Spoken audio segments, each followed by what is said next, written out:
Praise the lord. యేసుక్రీస్తు నామములో మీ అందరికీ శుభములు.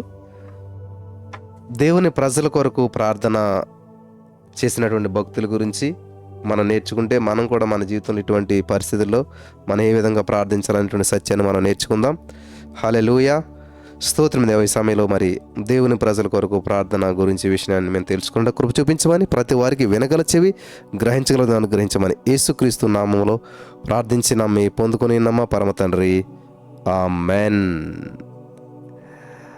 బైబిల్ గ్రంథంలో మొట్టమొదటిగా మనం చూసినట్లయితే సంఖ్యాకాండం 14వ అధ్యాయం 15 నుంచి 20 వచనాల వరకు మీరు చదువుకోండి. అక్కడ ఇజ్రాయేల్ ప్రజల కొరకు మోసే గారు చేసినటువంటి ఒక అద్భుతమైన ప్రార్థన మనకు కనిపిస్తూ ఉంది. మనం చదువుదాం. కాబట్టి నీవు ఒక దెబ్బతో ఈ జనులను చంపిన ఎడల నీ కీర్తిని గురించి విన్నటువంటి జనములు ప్రమాణపూర్వకంగా తాము ఈ యొక్క జనులకు ఇచ్చినటువంటి దేశమందు వారిని చేర్చుటకు శక్తి లేక యెహోవా వారిని అరణ్యంలో సంహరించినని చెప్పుకొందురు. ఐగుప్తులో నుండి వచ్చినది మొదలుకొని ఇదివరకు నీవు ఈ ప్రజల దోషమును పరిహరించి ఉన్నట్లు నీ కృపాతిశయమును బట్టి ఈ ప్రజల దోషమును దయచేసి క్షమించుము దేవా అని యెహోవాతో మోషే చెప్పగా, యెహోవా నీ మాట చెప్పని నేను క్షమించున్నాను నేను. హల్లెలూయా. ఇలా గమనించాలి. అసలు చాలా అద్భుతమైనటువంటి ప్రార్థన మోసే గారు ఇశ్రాయేల్ ప్రజల వరకు చేశాడు. ఇజ్రాయేల్ ప్రజలు మరి మంచోళ్ళనా?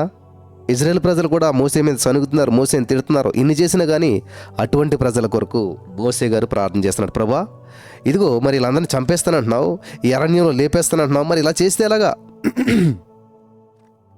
ఎందుకనంటే ఏమనుకుంటారు ఐగుప్తులందరూ కూడాను, చూస్తారా మీ దేవుడు ఏం చేశాడు, ఏదో చేస్తాడన్నాడు, ఏం చేశాడు, తీసుకెళ్ళి అక్కడ అందరినీ కూడా చంపేశాడు, ఇలా చేశాడు, అలా చేశాడని నీ నామానికి ఎంత అవమానం వస్తుంది ప్రభా, నీ నామానికి ఎంత, మరి ఈ ప్రజలందరూ చంపేస్తే నీ కీర్తి ఏమవుతుంది?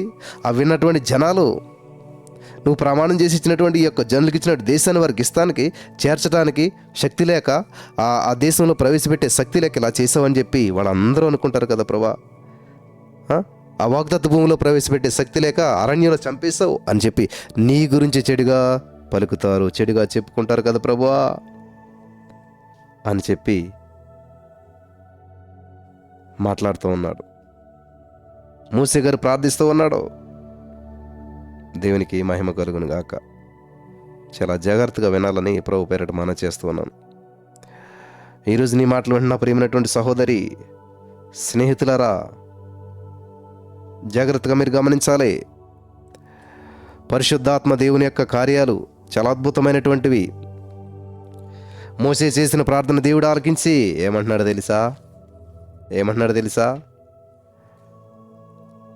యెహోవా నీ మాట చెప్పు నేను క్షమించున్నానా నేను. దేవునికి స్తోత్రం. దేవుడు అంటున్నాడు, మోసే నీ మాట చెప్పు నేను క్షమించాను. ఈ రోజున మీ ఇంట్లో మీ భర్త గురించో, మీ బంధువుల గురించో, మీ స్నేహితుల గురించో, ఇరుగు పొరుగు వారి గురించో ఇటువంటి ప్రార్థన మీరు చేయగలుగుతున్నారా? ఇటువంటి విధంగా మీరు పలకగలుగుతున్నారా? ఇటువంటి విధంగా మీరు మాట్లాడగలుగుతున్నారా? మీ ప్రార్థన ఆలకించి వారి జీవితంలో దేవుడు అద్భుతం చేయడానికి సిద్ధంగా ఉన్నాడు. హల్లెలూయా.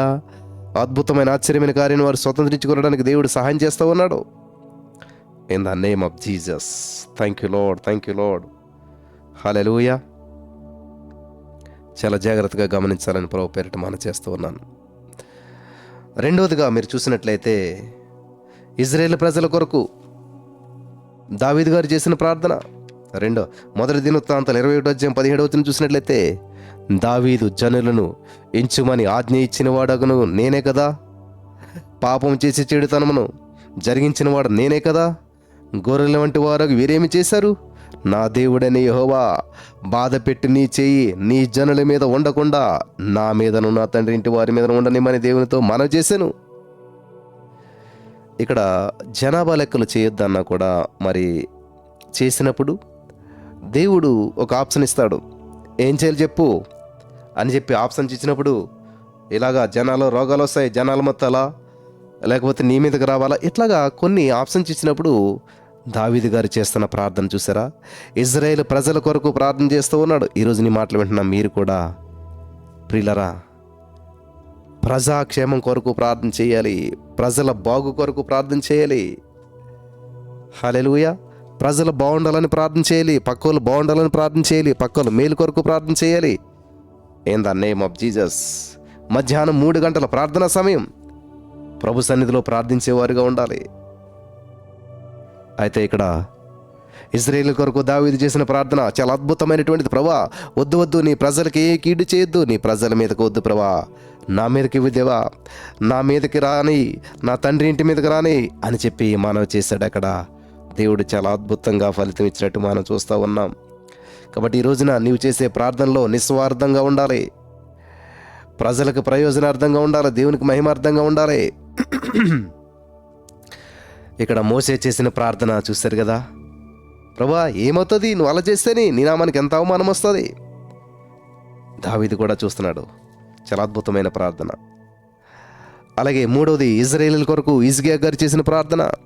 2వ దినవృత్తాంతాలు 30:19-20 మనం చూసినట్లయితే, పరిశుద్ధ స్థలం యొక్క శుద్ధీకరణం చెప్పున తను పవిత్రపరచుకొనకయే తన పితరుల దేవుడైన యెహోవాను ఆశ్రయింప మనస్సు నిలుపుకొనిన ప్రతి వాని నిమిత్తము దయగల యెహోవా ప్రాయశ్చిత్తము చేయునుగా కానీ ప్రార్థించగా, యెహోవా హిజ్కియా చేసిన ప్రార్థన అంగీకరించి జనులను స్వస్థపరిచెను.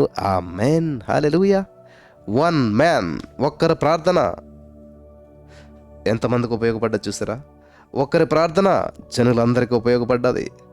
హల్లెలూయా. ఒక్కరి ప్రార్థన, దేవునికి స్తోత్రం కలుగును గాక. కాబట్టి ఈ రోజున ఈ మాటలు వింటున్న ప్రియమైనటువంటి సహోదరి, స్నేహితులారా, పరిశుద్ధాత్మ దేవుడు నీతో మాట్లాడుతూ ఉన్నాడు. నీ జీవితంలో అద్భుత కార్యాలు చేయడానికి ఆయన ఇష్టపడుతూ ఉన్నాడు. సమస్త మహిమ, ఘనత, ప్రభావాలు దేవునికే చెల్లాలి. మోసే చేసిన ప్రార్థన చూసాం, మనం దావీదు చేసిన ప్రార్థన చూసాం, హిజ్కియా రాజు చేసినటువంటి ప్రార్థన. ఆ పరిశుద్ధ స్థలం యొక్క శుద్ధీకరణం చెప్పిన తను పవిత్రపరచుకొనకయే తన పితరుల దేవుడని యెహోవాను ఆశ్రయించవచ్చు మనసు నిలుపుకుని ప్రతి వాని నిమిత్తము దయగల యెహోవా ప్రాయశ్చిత్తము చేయనుగా కానీ ప్రార్థించాడు. హల్లెలూయా, హల్లెలూయా. దేవునికి మహిమ కలుగును గాక. ఈరోజు నీ మాటలు వింటున్న ప్రియమైనటువంటి సహోదరి, స్నేహితులరా, యేసయ్య నిన్ను ఎంతగానో ప్రేమిస్తూ ఉన్నాడు. నీ పట్ల బహు ఉన్నతమైన ప్రణాళికలను కలిగి ఉన్నాడు. నీ పట్ల గొప్ప ఉన్నతమైనటువంటి ఉద్దేశాలను కలిగి ఉన్నాడు. దేవుడు ఎంతైనా నమ్మదగినవాడు, అద్భుతాలు చేసేవాడు, ఆశ్చర్యకార్యాలు చేసేవాడు. Hallelujah. Holy spirit of God, thank you Jesus. ఈ రోజున ఈ మాటలు వింటున్న ప్రియమైనటువంటి సహోదరి, 4వదిగా సమూయేలు, ఇశ్రాయేలు ప్రజల కొరకు సమూయేలు చేసిన ప్రార్థన చూద్దాం. 1 సమూయేలు 7:5 చూసినట్లయితే, 1 సమూయేలు 7:5 ఇశ్రాయేలు కొరకు సమూయేలు చేసిన ప్రార్థన ఉన్నది. అంతట సమూయేలు ఇశ్రాయేలులందరినీ మిస్పాకు పిలువనంపిడి, నేను మీ పక్షమున యెహోవాకు ప్రార్థన చేస్తాను. హల్లెలూయా. నేను మీ పక్షాన యెహోవాకు ప్రార్థన చేస్తాను. ఈరోజు నీ మాట మీరు పలకగలుగుతున్నారా? ఈరోజు నీ మాట మీరు చూడగలుగుతున్నారా? ఈ రోజున ఈ యొక్క మాటకు అనుకూలంగా మీరు ఉండగలుగుతున్నారా? ఇతరుల కొరకు, ప్రజల కొరకు ప్రార్థించగలుగుతున్నారా? ప్రజల కొరకు ప్రార్థించే మనస్సు గొప్ప గొప్ప భక్తులందరికీ కూడా మరి దేవుడు ఇక్కడ ఉంచినట్టుగా మనం చూస్తూ ఉన్నాం.